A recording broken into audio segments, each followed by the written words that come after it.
Cambridge IELTS 3 by the University of Cambridge Local Examination Syndicate. Published by Cambridge University Press. This recording is copyright. Cassette 2, Side 2. Test 4. You will hear a number of different recordings and you will have to answer questions on what you hear. There will be time for you to read the instructions and questions and you will have a chance to check your work. All the recordings will be played once only. The test is in 4 sections.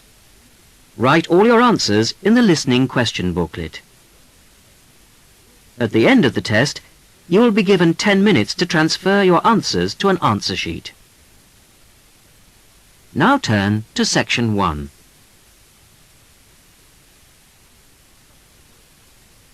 Section 1. You will hear a conversation between 2 friends who are planning to visit a friend of theirs who has just had a baby. First, you have some time to look at questions 1 to 5.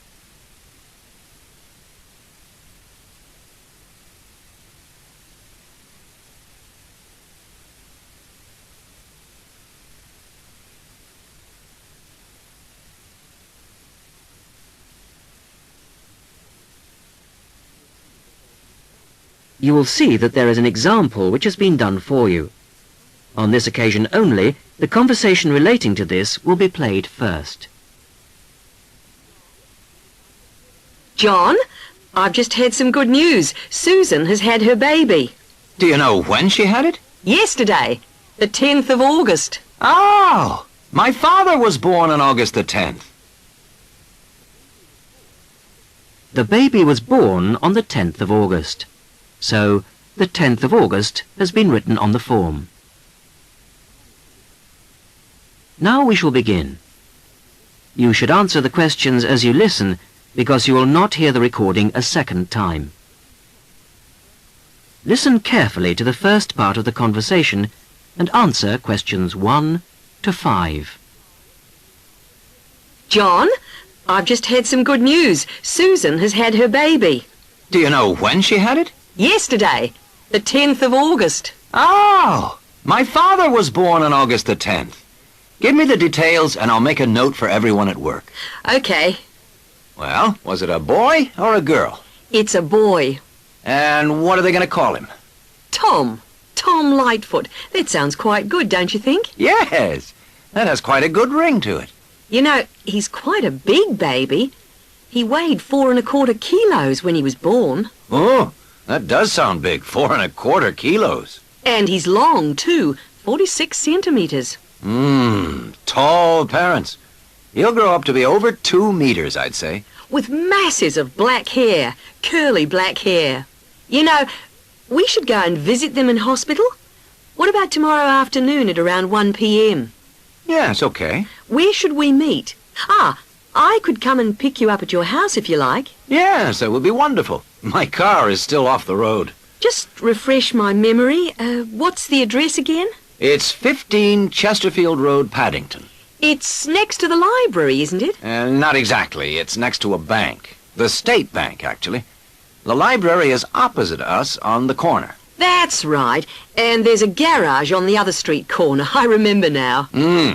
So you'll pick me up at 1:45, and we'll be there at 1 easily. Before you hear the rest of the conversation, you have some time to look at questions 6 to 10.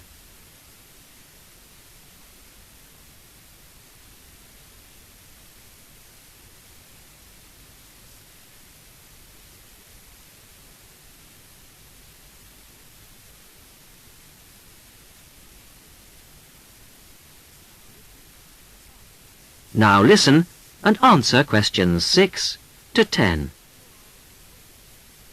Now, what should we take? We must take them something. I always think flowers are good to take to someone in hospital, don't you? Well, not really. Everyone always brings flowers and they don't last. I think it's much better to take a pot plant so she can take it home with her. Yes, but then she has to remember to water it. And what about a big box of chocolates? Okay, chocolate sounds fine. We should get something for the baby, too. What do you think? Yes, you're right. What do you think of something like baby shampoo or talcum powder? Or we could get a little hat or something like that. We don't know the size or the right color, do we? I think we should get something they wouldn't normally buy. What about a soft toy of some sort? Yes, a soft toy.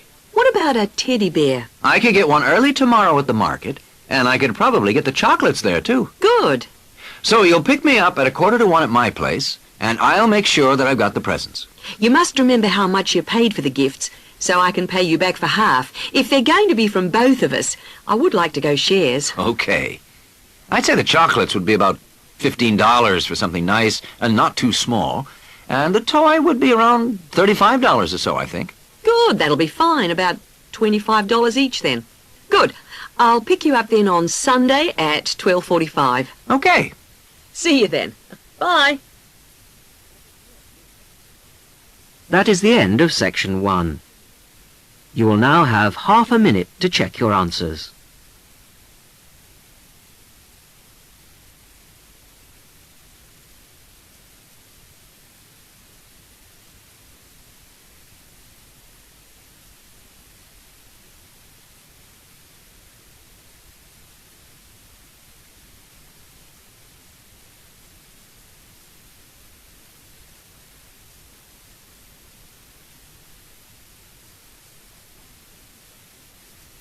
Now turn to section 2.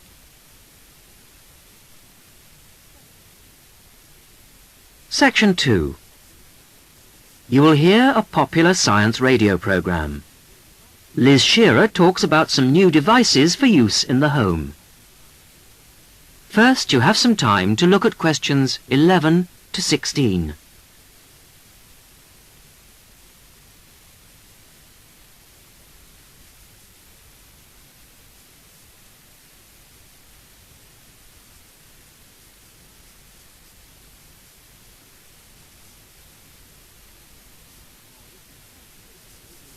Now listen carefully to the radio program and answer questions 11 to 16.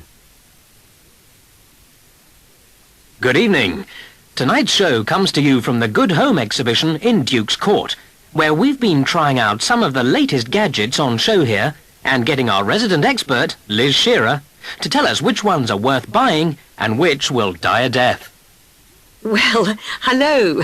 Yes, John, I've been investigating 4 new household gadgets and sorting out the advantages and disadvantages and then really deciding what are must-buys, what are maybe-buys, and what are never-buys.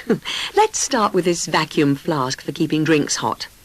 Well, I felt this had quite a lot going for it. Most of all is the fact that it contains no glass and is therefore unbreakable to all intents and purposes.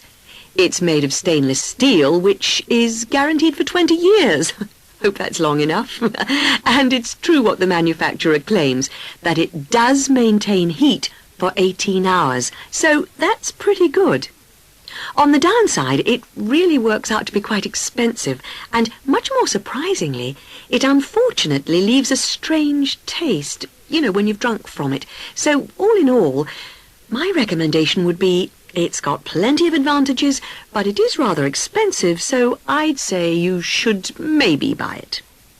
Moving on to a natty little device, the whistle key holder.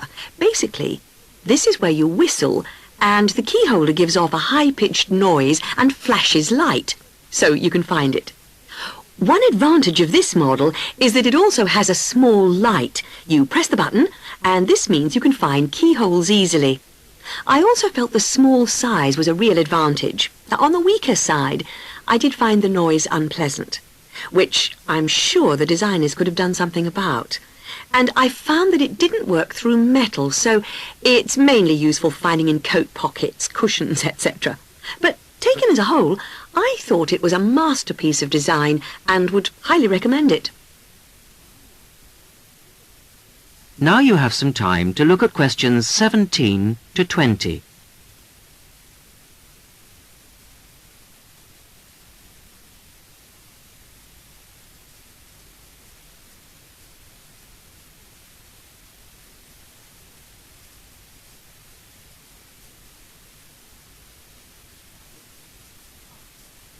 Now listen and answer questions 17 to 20.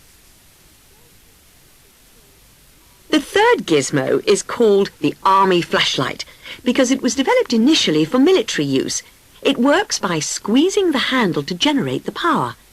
Its advantages are that it can be used for outside activities and also, and this is one of the surprising features, it does work underwater.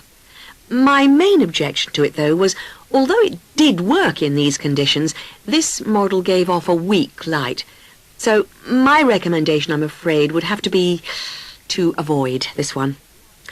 The Decoy Camera was last on my list. This is a fake video camera which you fix to your wall to scare off burglars. The advantage of this model is something which makes it look very realistic. It's flashing light. On the downside, it was quite difficult to fix to the wall.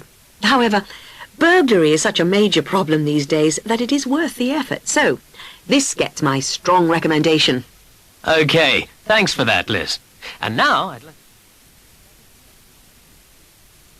That is the end of section 2.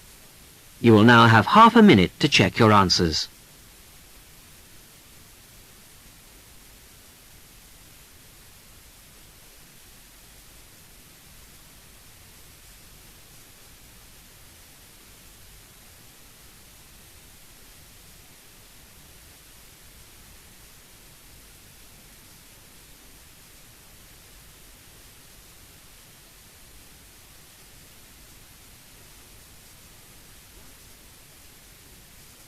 Now turn to section 3.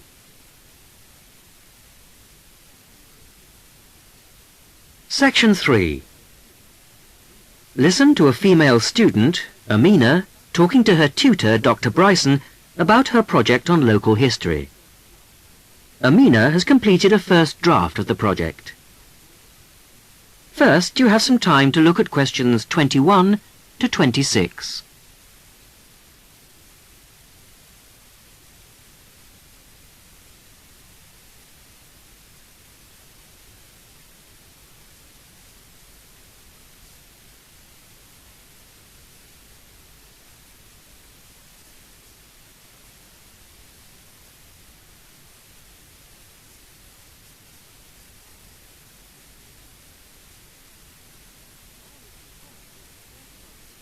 Now listen carefully to the first part of the discussion and answer questions 21 to 26. Well, Amina, thanks for letting me have your draft in such good time. Oh, that's all right. I was just very anxious to hear what you think of it. You can see that I decided to change the topic. I had been interested in looking at Bearings Factory. Oh, I think the hospital was a much better choice. In fact, well, I have to say that I thought it was good. Oh. There's still lots of work to be done. Oh, yes, of course. But there's plenty of good ideas. It opens well, and the first chapter is fine, but the middle section really stood out for me. Most interesting. That's amazing, because I really didn't find it a bit easy to write. How long did you work on the whole thing? Well, I spent about 2 or 3 weeks reading and doing general research, and then I dashed the writing off very quickly. So about 4 weeks in all. Well, that's about par for the course. You've got a while yet to make the changes. Oh, right. No problem. Right. Let's have a look at my notes here. Okay, starting with section headings. The broad divisions are good, but you'll have to redo the actual headings. I've made some suggestions in the margins. Okay, thanks. Now, this information on local housing. I can see why you put it there, but it really isn't relevant to the approach you've taken. I think I see what you mean. Oh, what did I say about the interviews? Oh, I worked very hard on those. I really thought they were valuable. Oh, they are, Amina, but they're very complex and rather unclear at the moment. You're going to have to spend a bit of time making the data a lot clearer. Okay, as long as I don't have to remove them altogether. No, don't worry. What about the chronology, the list of dates? I wasn't sure whether I should rewrite those. My advice on that is to take them out. I feel it makes the whole piece appear too simplistic. Okay, if it'll help. Now you have some time to look at questions 27 to 30.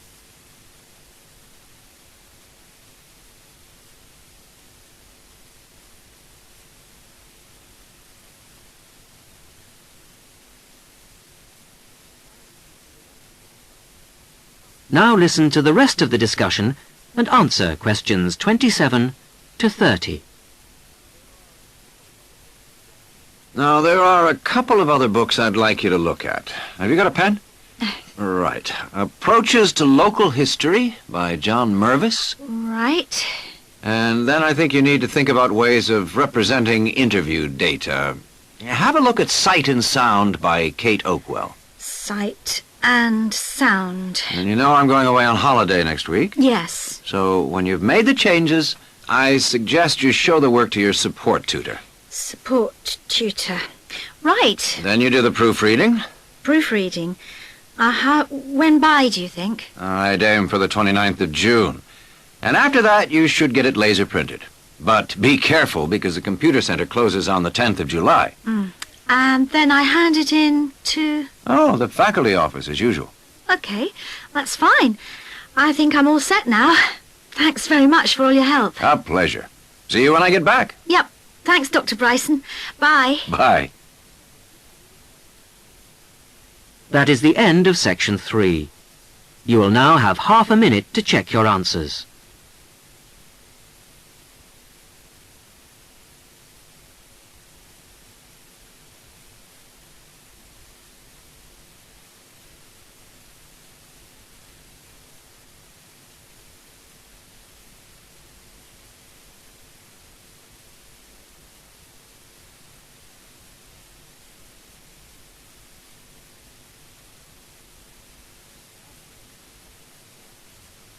Now turn to section 4.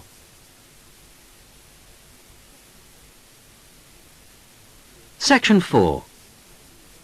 You will hear a talk given by a university lecturer about the impact of environmental noise on a proposed building site. Before you hear the talk, you have some time to look at questions 31 to 35.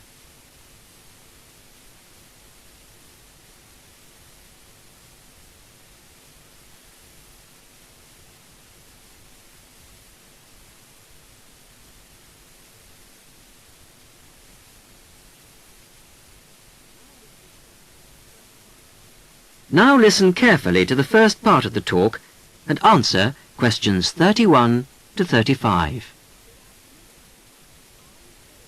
Good afternoon. I'm Paula Bundle, and I am giving you the lectures on environmental noise this term. Today, we're going to look into the effects of noise on a planned housing estate in a particularly difficult part of the new Manchester Park area. This site is not as bad as some I have researched in the past. The Blacktown Airport is closed from 6 p.m. to 7 a.m, and this is a great advantage to the site. The only noise after dark is from the highway, and the traffic is somewhat reduced between 7:30 p.m. and 5:30 a.m. So the people most affected by the noise will be, I expect, housewives. By the time most of the students and workers have arrived back home in the evening during the week, the noise will have abated to a fairly large extent. The weekends are still a problem, of course, but the traffic is certainly reduced on Saturdays to a large extent, and even more so on Sundays. Of course, modifications to houses will be necessary at a site like this, and they come at a significant cost to the developer and home buyer. The modifications I'm about to outline will add about $25,000 to the price of a newly built house. That will still mean a cheaper house than in a less noisy and more desirable area. A bit of background would not go astray. I understand that you are all familiar with the proposed development site at Manchester Park. It's a particularly difficult one in terms of noise, with the highway along the eastern perimeter and the Blacktown Airport not 3 kilometres away to the north. Of course, those nearest the highway will be the worst hit, with heavy traffic noise as well as the noise from the light planes overhead. As you all know, the normal noise threshold for private housing is 55 decibels. At this site, the levels have been recorded as high as 67 decibels. Before the talk continues, you have some time to look at questions 36 to 40.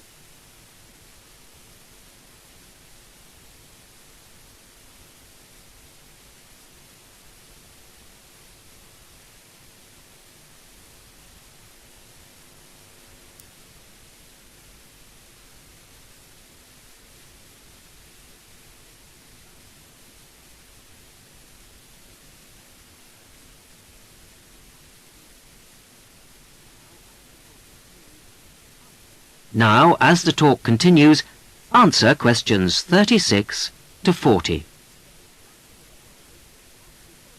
The construction of the houses has to be somewhat modified from houses in most areas. In the houses on the highway and in the noisiest areas of this site, there will be a need for specialised double glazing, and special acoustic seals will have to be fitted to the doors. All exterior doors in this especially noisy pocket will have to be solid core wood doors with hinges. Every house built on this site, not just those adjacent to the highway or nearest to the airport, will require high-density insulation materials in the roof. Not only will all the roofs need insulating, the exterior walls will be required to be double brick. All ceilings will require double-thickness plasterboard to be used in the construction. In the noisiest areas, mechanical ventilation will have to be installed in the exterior walls. In those areas with sealed windows, it will be necessary to fit fans with absorbers to cut out the noise in those particular houses. Air conditioning units could also be fitted in the ceilings of such houses, but this is substantially more expensive than fans and may not be needed on this site. Coming back now to the double glazing I mentioned before, specialised double glazing requires a larger air gap between the inner and outer glass than normal double glazing. The gap must be at least 7 centimetres. The thickness of the glass is also a factor, 8 millimetres on the outside and 6 on the inside pane. It's essential that the glass be thicker on the outside than on the inside, and that the gap between the panes of glass be a minimum of 7 centimetres. Obviously, the noise factor will have to be taken into consideration with the layout of the houses. Living areas will have to be designed at the back of the houses, away from the highway. Bedrooms and living rooms will have to be built towards the back. And for those houses closest to the highway, 2 layers of plasterboard will be needed for the interior bedroom walls. Those rooms constructed at the front of the houses should be garages, laundries, kitchens, bathrooms and dining rooms. I have come to the conclusion that this development should go ahead, but with various acoustic modifications according to the position of the block in relation to the highway and intersection. That is the end of section 4. You will now have half a minute to check your answers.